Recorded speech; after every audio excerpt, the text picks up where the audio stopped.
लोग भले ही Norway, Romania और मॉस्को में बादल के छल्ले को अपनी कल्पना से जोड़कर देख रहे हैं, लेकिन वैज्ञानिक मानते हैं कि ये कुछ नहीं बल्कि मौसम में परिवर्तन की वजह से हुई घटना है। यानी कि इसका ताल्लुक दूसरी दुनिया से नहीं बल्कि सिर्फ और सिर्फ कुदरत से है।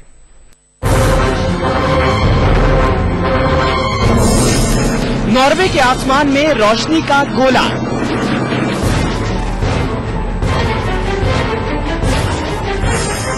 रोमानिया का अजीबो गरीब आसमान, मॉस्को के ऊपर बादलों का छल्ला। क्या है इन बादलों का रहस्य? क्या कुदरत का है ये करिश्मा? पहले रूस की राजधानी मॉस्को के आसमान में दिखा बादलों का अजीबो गरीब छल्ला। उसके बाद अब दिखी रोमानिया के आकाश में ये अनोखी आकृति, और अब नॉर्वे के स्कॉटलैंड शहर में रोशनी का गोला। जाहिर सी बात है, ऐसा नजारा बार बार और हर जगह नहीं देखा जाता, और इन्हें लेकर नई बहस भी छिड़ चुकी है।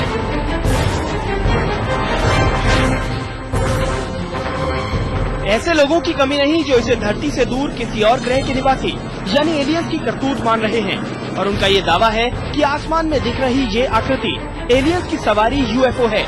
लेकिन भूवैज्ञानिक और खगोल वैज्ञानिक इसे एलियंस नहीं बल्कि कुदरत और मौसमी परिवर्तन की वजह से हुई घटना मान रहे हैं।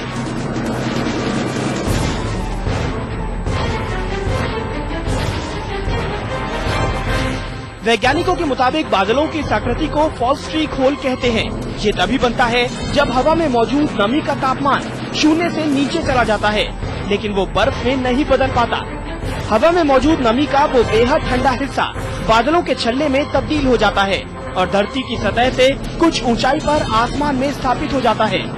सूर्य जब डूबने को होता है यानी अस्त होने की अवस्था में होता है, तब ऐसी अवस्था के लिए स्थिति बेहद माकूल होती है। जी हाँ, वैज्ञानिकों की रिसर्च और जानकारी के मुताबिक रोमानिया, मॉस्को और नॉर्वे के आसमान में बादलों की ये आकृति भी मौसम और आसमान में इसी बदलाव का नतीजा है। लिहाजा इससे घबराने की कतई जरूरत नहीं।